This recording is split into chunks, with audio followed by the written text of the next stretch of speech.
Welcome viewers to top 7 Tamil. இந்த வீடியோவில் வந்து நம்ம 7th ஸ்டாண்டர்டில் இருக்க சோசியல் சயின்ஸ் கொஸ்டின்ஸ் தான் பார்க்க போகிறோம். இப்போ கொஸ்டின்ஸ் பார்க்கலாம். சங்க காலத்திற்கு பின் தமிழகத்தை ஆண்டவர்கள் யாருன்னா களப்பிரர்கள். சங்க காலத்துக்கு பின்னாடி தமிழகத்தை வந்து யார் ஆண்டாங்கன்னா களப்பிரர்கள். பல்லவர்களின் தலைநகரம் எதுனா காஞ்சிபுரம். பல்லவர்களின் தலைநகரம் வந்து காஞ்சிபுரம். அவனி சிம்மன் என அழைக்கப்படுபவர் யாருன்னா சிம்ம விஷ்ணு. சிம்ம விஷ்ணு கூடிய இன்னொரு பெயர் வந்து அவனி சிம்மன். பிற்கால பல்லவ மரபை தொடங்கியவர் யாருன்னா சிம்ம விஷ்ணு. பிற்கால பல்லவ மரபை தொடங்கியவர் வந்து சிம்ம விஷ்ணு. சிம்ம விஷ்ணுவின் மகன் யாருன்னா மகேந்திரவர்மன். மகேந்திரவர்மன் வந்து கிபி 600 to 630 வரை வந்து ஆண்டிருக்காரு. சிம்ம விஷ்ணுவினுடைய மகன் பெயர் வந்து மகேந்திரவர்மன். மகேந்திரவர்மன் எந்த மதத்தை வந்து தழுவினாரு அப்படின்னா சமண மதத்தை வந்து தழுவிருக்காரு. மகேந்திரவர்மன் தழுவிய மதம் வந்து சமணம். மகேந்திரவர்மன் யாரால் சைவ சமயத்திற்கு மாறினார் அப்படின்னா அப்பரால் வந்து மாறியிருக்காரு. மகேந்திரவர்மன் யாரால் சைவ சமயத்திற்கு மாறினார்னா அப்பர். தென்னிந்தியாவில் இருந்து நாலந்தாவிற்கு சென்றவர் வந்து தர்மபாலர். தென்னிந்தியாவில் இருந்து நாலந்தாவிற்கு சென்றவர் தர்மபாலர். காஞ்சியில் வாழ்ந்த வட இந்திய புலவர் வந்து தண்டி. காஞ்சியில் வாழ்ந்த வட இந்திய புலவர் பெயர் வந்து தண்டி. மாமல்லன் வாதாபி கொண்டான் என அழைக்கப்படுபவர் யாருன்னா முதலாம் நரசிம்மவர்மன். மாமல்லன் வாதாபி கொண்டான் என அழைக்கப்படுபவர் யாருன்னா முதலாம் நரசிம்மவர்மன். ஒற்றைக்கல் ரதம் யார் கட்டியதுன்னா முதலாம் நரசிம்மவர்மன் தான் வந்து கட்டியிருக்காரு. ஒற்றைக்கல் ரதத்தை கட்டியவர் வந்து முதலாம் நரசிம்மவர்மன். பல்லவ அரசர்களில் யாருடைய காலத்தில் இவான் ஸ்வாங் வந்து தமிழகத்திற்கு வந்தார் அப்படின்னா முதலாம் நரசிம்மவர்மன் காலத்துல தான் வந்து வந்திருக்காரு. பல்லவ அரசர்கள்ல யாருடைய காலத்துல இவான் ஸ்வாங் தமிழகத்திற்கு வந்தார்னா முதலாம் நரசிம்மவர்மன். ராஜசிம்மன் என அழைக்கப்படுபவர் வந்து இரண்டாம் நரசிம்மவர்மன். ராஜசிம்மன் என அழைக்கப்படுபவர் இரண்டாம் நரசிம்மவர்மன். காஞ்சி கைலாசநாதர் கோவிலை கட்டியவர் வந்து இரண்டாம் நரசிம்மவர்மன். காஞ்சி கைலாசநாதர் கோவிலை கட்டியவர் இரண்டாம் நரசிம்மவர்மன். காஞ்சி வைகுண்ட பெருமாள் கோவிலை கட்டியவர் வந்து இரண்டாம் நந்திவர்மன். காஞ்சி வைகுண்ட பெருமாள் கோவிலை கட்டியவர் வந்து இரண்டாம் நந்திவர்மன். கடைசி பல்லவ அரசன் வந்து அபராஜிதனை வென்றவர் யாருன்னா ஆதித்தன். கடைசி பல்லவ அரசர் வந்து அபராஜிதன். அவரை வென்றவர் வந்து ஆதித்தன். பல்லவ நாடு எவ்வாறு பிரிக்கப்பட்டிருந்தது அப்படின்னா ராஷ்டிரம் என பிரிக்கப்பட்டிருந்தது. வாரியங்கள் என்பவை நிர்வாக குழு. பல்லவர் ஆண்ட காலத்துல வந்து வாரியங்கள் என்பது நிர்வாக குழு. பாரவி எழுதிய நூல் வந்து கீதார்ஜுனியம். பாரவி வந்து எந்த நூலை எழுதினாருன்னா கீதார்ஜுனியம். அவந்தி சுந்தரி சதாசாரம் நூலை எழுதியவர் வந்து தண்டி. அவந்தி சுந்தரி கதாசாரம் நூலை எழுதியவர் வந்து தண்டி. சங்கீரண ஜாதி என்று அழைக்கப்பட்டவர் வந்து முதலாம் மகேந்திரவர்மன். சங்கீரண ஜாதி என அழைக்கப்பட்டவர் வந்து முதலாம் மகேந்திரவர்மன். பிற்கால சோழர்களின் எழுச்சிக்கு அடித்தளமிட்டவர் வந்து விஜயாலய சோழன். பிற்கால சோழர்களின் எழுச்சிக்கு அடித்தளமிட்டவர் வந்து விஜயாலய சோழன். காந்தலூர் சாலை என அழைக்கப்படும் நகரம் வந்து திருவனந்தபுரம். காந்தலூர் சாலை என அழைக்கப்படும் நகரம் திருவனந்தபுரம். ஆத்துளார் சாலை ஒரு இலவச மருத்துவமனை. தஞ்சை பிரகதீஸ்வரர் ஆலயம் எப்போது கட்டப்பட்டதுன்னா கிபி 1010 தான் வந்து கட்டியிருக்காங்க. தஞ்சை பிரகதீஸ்வரர் ஆலயம் கட்டப்பட்ட ஆண்டு வந்து கிபி 1010. மும்முடி சோழன் ஜெயங்கொண்டான் என அழைக்கப்படுபவர் யாருன்னா முதலாம் ராஜராஜன். மும்முடி சோழன் ஜெயங்கொண்டான் என அழைக்கப்படுபவர் முதலாம் ராஜராஜன்.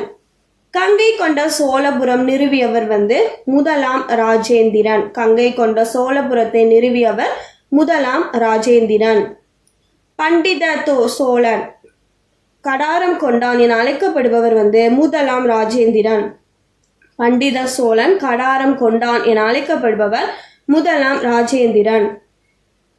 முதலாம் குலோத்துங்க சோழன் யாருடைய மகன் அப்படின்னா அம்மங்கா தேவி வேங்கி ராஜராஜன் இவங்களுடைய மகன் தான் வந்து இந்த முதலாம் குலோத்துங்க சோழன். சுங்கம் தவிர்த்த சோழன் யாருன்னா முதலாம் குலோத்துங்கன். சுங்கம் தவிர்த்த சோழன் வந்து முதலாம் குலோத்துங்கன். உத்திரமேரூர் கல்வெட்டு யாருடைய காலத்தை சேர்ந்தது அப்படின்னா முதலாம் பராந்தக சோழன் காலத்தை சேர்ந்தது. உத்திரமேரூர் கல்வெட்டு வந்து முதலாம் பராந்தக சோழன் காலத்தை சேர்ந்தது. கிபி 1001 ராஜராஜன் காலத்தில் யாரால் வரி விதிப்பு பணி மேற்கொள்ளப்பட்டது அப்படின்னா சேனாதிபதி குரவன் அவங்களால் காலத்துல வந்து மேற்கொள்ளப்பட்டது. தஞ்சை பிரகதீஸ்வரர் கோயிலின் அடுக்குகள் எத்தனை அப்படின்னா 13 அடுக்குகள் வந்து இருக்கு. தஞ்சை பிரகதீஸ்வரர் கோயிலோட அடுக்கு வந்து 13. கர்நாடகா இசை பரதநாட்டியம் யார் காலத்தை சேர்ந்ததுன்னா சோழர்கள் காலத்தை சேர்ந்தது. ஸோ கர்நாடகமும் பரதநாட்டியம் இந்த நிகழ்ச்சிகள்லாம் வந்து இந்த கலைகள் வந்து சோழர்கள் காலத்தை சேர்ந்தது. மண்டலமும் கொண்டருளிய சுந்தர பாண்டியன் பொன்வேய்ந்த பெருமாள் என அழைக்கப்படுபவர் வந்து முதலாம் சடையவர்மன் சுந்தர பாண்டியன். தகாலம் தகாண்ட பாண்டியன் யார் அப்படின்னா முதலாம் மாரவர்மன் குலசேகர பாண்டியன். உலக பாரம்பரிய தினம் வந்து ஏப்ரல் 18. உலக பாரம்பரிய தினம் ஏப்ரல் 18. பூமி புத்திரர்கள் யாருன்னா வேளாண் தொழில் செய்பவர்கள். வேளாண் தொழில் செய்பவர்கள் வந்து பூமி புத்திரர்கள் என அழைக்கப்படுறாங்க. சேயூர் முருகன் உலா ரத்னகிரி உலா எழுதியவர் வந்து ஸ்ரீ கவிராயர். சேயூர் முருகன் உலா ரத்னகிரி உலா எழுதியவர் வந்து ஸ்ரீ கவிராயர். சித்தனவாசல் குடைவரை ஓவியங்கள் எந்த அரசன் காலத்தை சேர்ந்ததுன்னா ஸ்ரீ மாறன் ஸ்ரீ வல்லபன் காலத்தை சேர்ந்தது. மெழுகு படிவ வளர்ப்பு முறை யார் காலத்தை சேர்ந்ததுன்னா சோழர்கள் காலத்தை சேர்ந்தது. மதுரை கொண்டான் யார் முதலாம் பராந்தகன். மதுரை கொண்டான் என அழைக்கப்படுபவர் வந்து முதலாம் பராந்தகன். அரசியல் நிர்ணய சபை எந்த ஆண்டு வந்து அமைக்கப்பட்டது அப்படின்னா 1946 வந்து அமைக்கப்பட்டிருக்கு. டாக்டர் சச்சிதானந்த சின்ஹா தலைமையில் அரசியல் நிர்ணய சபை கூட்டம் நடைபெற்ற ஆண்டு 1946 டிசம்பர் 9. அரசியலமைப்பின் சிற்பி என அழைக்கப்படுபவர் வந்து டாக்டர் BR அம்பேத்கர். அரசியலமைப்பின் சிற்பி என அழைக்கப்படுபவர் டாக்டர் BR அம்பேத்கர். அரசியலமைப்பு சட்ட வரைவு குழுவின் தலைவர் வந்து டாக்டர் BR அம்பேத்கர். 1947 ஆகஸ்ட் 29 அரசியலமைப்பு சட்டம் இயற்றும் பொறுப்பு யாரிடம் வழங்கப்பட்டது அப்படின்னா டாக்டர் BR அம்பேத்கரிடம் தான் வந்து வழங்கப்பட்டிருக்கு. அரசியலமைப்பு நிர்ணய சபை கடைசியாக கூடிய ஆண்டு 1950 ஜனவரி 24. அரசியலமைப்பு சட்டம் இயற்றும் பணி நடைபெற்ற நாட்கள் வந்து 2 ஆண்டுகள் 11 மாதங்கள் 18 நாட்கள் 11 திட்டமிட்ட கூட்டங்களில் கலந்துரையாட 114 நாட்கள். இத்தனை நாட்கள் வந்து இந்த அரசியலமைப்பு சட்டம் இயற்றும் பணி வந்து நடைபெற்றது. பூரண சுயராஜ்யம் கொண்டாடப்பட்ட ஆண்டு வந்து 1930 ஜனவரி 26. இந்திய அரசியலமைப்பு சட்டத்தின் அட்டவணைகள் எத்தனைனா 12 அட்டவணைகள். பாகங்கள் வந்து 22 பாகங்கள். சரத்துக்கள் வந்து 449 சரத்துக்கள். சட்ட அறிமுகமே இந்திய அரசியலமைப்பு சட்டத்தின் முகப்புரை ஆகும். அரசியலமைப்பு சட்டத்தின்படி உயர் அதிகாரம் படைத்தவர்கள் யாருன்னா மக்கள். அரசின் நிர்வாக குழு. சட்டமன்ற நடவடிக்கைகளுக்கு எது பொறுப்பு அப்படின்னா பாராளுமன்றம். அடிப்படை உரிமைகள் மொத்தம் எத்தனைனா 6 அடிப்படை உரிமைகள் வந்து இருக்கு. சட்டம் இயற்றும் போதும் நடைமுறைப்படுத்தும் போதும் எதனை வந்து பின்பற்ற வேண்டும் அப்படின்னா அரசு நெறிமுறை கோட்பாட்டை வந்து பின்பற்ற வேண்டும். அரசு நெறிமுறை கோட்பாட்டினுடைய முக்கிய நோக்கம் வந்து மக்கள் நலனை பாதுகாப்பது. அரசு நெறிமுறை கோட்பாட்டினுடைய முக்கிய நோக்கம் மக்களுடைய நலனை பாதுகாப்பது. அரசு நெறிமுறை கோட்பாட்டின் வகைகள் வந்து 4. அரசு நெறிமுறை கோட்பாட்டின் மொத்த வகைகள் வந்து 4. அடிப்படை கடமைகள் மொத்தம் எத்தனைனா 11 அடிப்படை கடமைகள் வந்து இருக்கு. 11வது கடமை என்னன்னா 6 to 14 வயது வரை கட்டாய கல்வி அளிப்பதா வந்து 11வது கடமை. இஸ்லாம் சமயத்தை தோற்றுவித்தவர் வந்து முகமது நபி. இஸ்லாம் சமயத்தை யார் வந்து தோற்றுவித்தாங்கன்னா முகமது நபி. இஸ்லாமிய மேற்கு கிழக்கு நாடுகளில் ஒரு உலக மதமாக வளர்ச்சி செய்தவர்கள் துருக்கியர்கள். முகமது பின் காசிமை சிந்து மீது படையெடுக்க அனுமதித்த ஈராக் ஆளுநர் யாருன்னா அல் ஹஜாஜ். சிந்து மன்னர் தாஹிர். சிந்து படையெடுப்பு நடைபெற்ற நாள் கிபி 712. தங்க நகரம் என அழைக்கப்படுவது முல்தான். தங்க நகரம் என அழைக்கப்படுவது முல்தான். முகமது பின் காசிமை பதவியில் இருந்து நீக்கியவர் யாருன்னா சுலைமான் கலிபா. பாக்தாத் நகரின் தலைமை மருத்துவராக இருந்தவர் தானா. மானகா யாருடைய நோயை குணப்படுத்தியவர்னா ஹாரூன் அல் ரஷீத் அவர்களுடைய நோயை குணப்படுத்தியிருக்காரு. முகமது கஜ்னி இந்தியாவின் மீது படையெடுத்த ஆண்டு கிபி 1000. சாஹி மரபை சேர்ந்தவர் ஜெயபாலர். சாஹி மரபை சேர்ந்தவர் ஜெயபாலர். சோமநாதபுர படையெடுப்பு நடைபெற்ற ஆண்டு கிபி 1025. முகமது கஜ்னியின் 17 படையெடுப்புகளை விவரித்தவர் sir Henry Elliot. Muhammad Ghazni 17 படையெடுப்புகள் எடுத்திருக்காரு. இதனை விவரித்தவர் விளக்கியவர் சர் ஹென்றி எலியட்.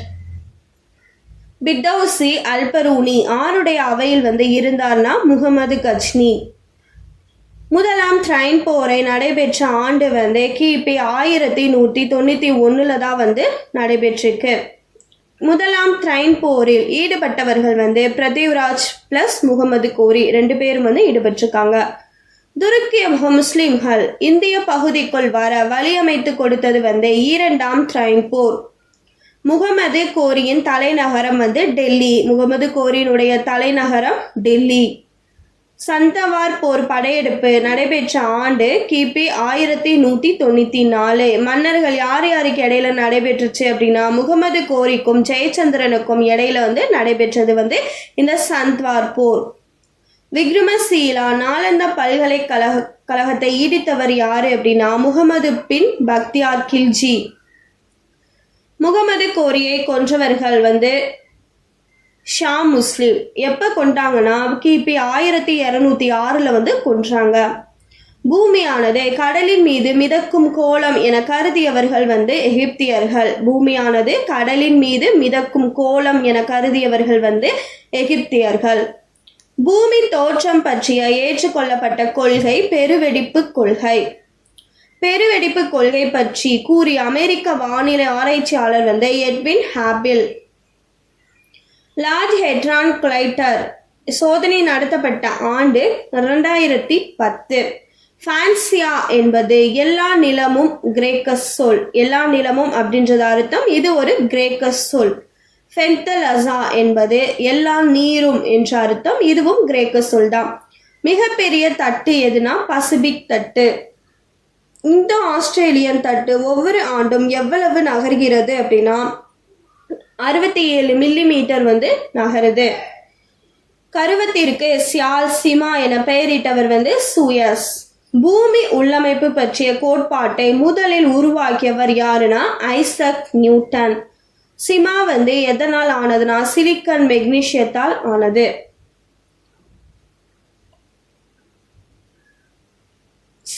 சியால் எதனால் ஆனது அப்படின்னா சிலிக்கன் மற்றும் அலுமினியத்தால் ஆனதுதான் சியால்.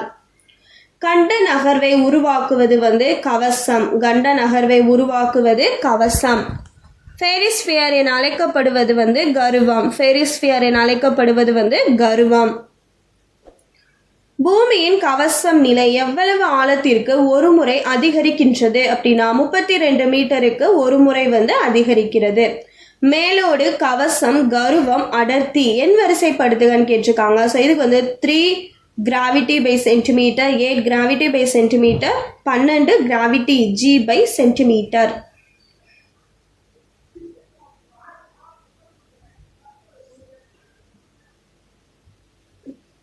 மாம்லுக் என்பது குரானின் படி அடிமை என்பது பொருள். இந்தியாவில் துருக்கியர் ஆதிக்கத்தை தொடங்கியவர் யாருன்னா குத்புதீன் ஐபக். இந்தியாவில் துருக்கியருடைய ஆதிக்கத்தை தொடங்கியவர் யாருன்னா குத்புதீன் ஐபக். லபாக் ஷா என அழைக்கப்பட்டவர் குத்புதீன் ஐபக். குதுப் மினார் கட்டிட பணிகளை தொடங்கியவர் யாருன்னா குத்புதீன் ஐபக். போலோ விளையாட்டின் போதே தடுமாறி விழுந்து இறந்தவர் வந்து குத்புதீன் ஐபக். ஸோ எந்த விளையாட்டின் போதுனா போலோ விளையாட்டின் போது. இல்பரி என்ற பழங்குடி இனத்தில் பிறந்தவர் வந்து இல்துமிஷ். இல்பரி என்ற பழங்குடி இனத்தில் பிறந்தவர் இல்துமிஷ்.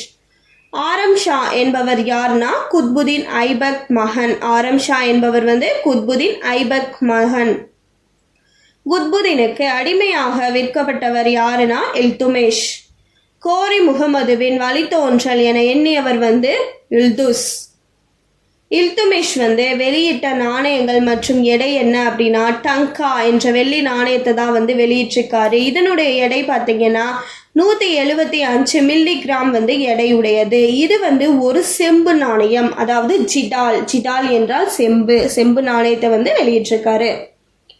குதுப்பினார் கட்டிடத்தை கட்டியவர் வந்து யாருன்னா இல்துமிஷ். யாருடைய நினைவாக வந்து கட்டினாரு அப்படின்னா குதுப் உத் பக்தியார் நினைவாக வந்து கட்டியிருக்காரு. ஸோ குதுப்பினார் கட்டிடத்தை கட்டியவர் இல்துமிஷ். யாருடைய நினைவாக அப்படின்னா குதுப் உத் பக்தியார் கில்ஜி நினைவாக தான் வந்து கட்டியிருக்காரு. 40 குழுவை உருவாக்கியவர் வந்து இல்துமிஷ். 40 குழுவை உருவாக்கியவர் இல்துமிஷ். சுல்தான்களின் முதல் பெண் மற்றும் கடைசி பெண் அரசி வந்து சுல்தானா ரஷ்யா. பால்பன் வந்து எந்த நம்பிக்கை கொண்டு இருந்தானா தெய்வீக உரிமை கோட்பாட்டில் வந்து நம்பிக்கை கொண்டிருந்திருக்காரு. 40 குழுவை ஒழித்தவர் வந்து பால்பன். உருவாக்கியவர் வந்து இல்துமிஷ். 40 குழுவை ஒழித்தவர் பால்பன். இந்திய கிளி என அழைக்கப்பட்டவர் வந்து அமீர் குஷ்ரு. இந்திய கிளி என அழைக்கப்பட்டவர் அமீர் குஷ்ரு. அடிமை வம்சத்தில் பிறந்த மன்னர் வந்து பால்பன். அடிமை வம்சத்தில் பிறந்த மன்னர் வந்து பால்பன். முகமதுவின் தந்தை யாருன்னா பால்பன். முகமதுவின் தந்தை வந்து பால்பன். ஜலாலுதீன் பெரோஸ் கில்ஜி எவ்வாறு புகழப்பட்டார் அப்படின்னா கருணை உள்ளம் கொண்ட ஜலாலுதீன் என புகழப்பட்டார். அலாவுதீன் கில்ஜியின் படை தளபதி வந்து உலுகான் நஸ்ராத் கான். தென்னிந்திய படையெடுப்புகள் மேற்கொண்ட முதல் சுல்தான் யாருன்னா அலாவுதீன் கில்ஜி. அலாவுதீன் கில்ஜி தம்மை எவ்வாறு கருதினார்னா கடவுளின் பிரதிநிதி என கருதினார். அங்காடியை கட்டுப்படுத்த நியமிக்கப்பட்ட அதிகாரி வந்து தியானி ரிஷ்யத் ஷஹானாயி மண்டி. நிரந்தர படையை உருவாக்கிய முதல் சுல்தான் யாருன்னா அலாவுதீன் கில்ஜி. மேடை சரிந்து விழுந்து இறந்தவர் வந்து கியாசுதீன் வந்து எப்படி இறந்தாருன்னா மேடை சரிந்து விழுந்து இறந்துட்டாரு. முகமது பின் துக்லக் என்ற பட்ட பெயருடைய அரசர் யாருன்னா ஜூனாஹான். மங்கோலிய தலைவர் வந்து தமரிஷிரின்.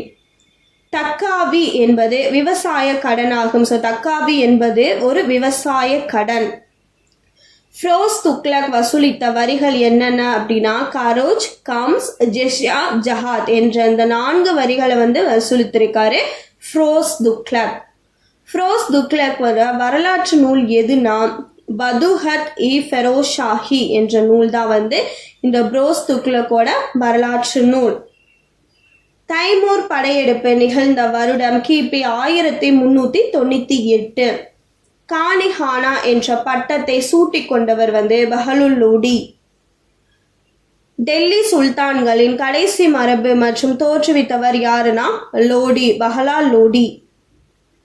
லோடி மரபில் சிறந்த மன்னர் வந்து சிக்கந்தர் ஷா. பிரதம அமைச்சர் வசீர். அஞ்சல் துறை அமைச்சராக இருந்தவர் வந்து திவானி இன்ஷா. லோடி வம்சத்துல அனைத்து படைப்பிரிவுகளுக்கும் தலைவர் யாருன்னா சுல்தான். யார் வந்து வெளிநாட்டவரால் விரும்பி வாங்கப்பட்ட கடன் எது வெளிநாட்டவரால் விரும்பி வாங்கப்பட்ட கடன்னா இந்திய துணிகள். சுல்தான்களின் அரசவையில் இருந்த அறிஞர்கள் யார்னா அல்பரூனி, அமீர் குஷ்ரு, உல்பரணி. இவங்க 3 பேருமே வந்து சுல்தான்களுடைய அரசவையில் இருந்த அறிஞர்கள். உருது மொழி உருவான காலம் சுல்தான்களின் காலம். அல்பரூனி எழுதிய நூல் வந்து தருக்கி உல்யிந்த் என்ற நூலை தான் வந்து எழுதியிருக்காரு. சையது மரபினை தொடங்கியவர் வந்து கிஷிர்கான். துக்லக் மரபினை தோற்றுவித்தவர் கியாசுதீன் துக்லக். வானிலை எதன் அடிப்படையில் வரையறுக்கப்படுகின்றது அப்படின்னா வெப்பம், காற்றழுத்தம், ஈரப்பதம் மற்றும் காற்றின் வேகம். இதன் அடிப்படையில் தான் வந்து வானிலை வரையறுக்கப்படுகின்றது. இந்த வீடியோ வாட்ச் பண்ணதுக்கு தேங்க்யூ.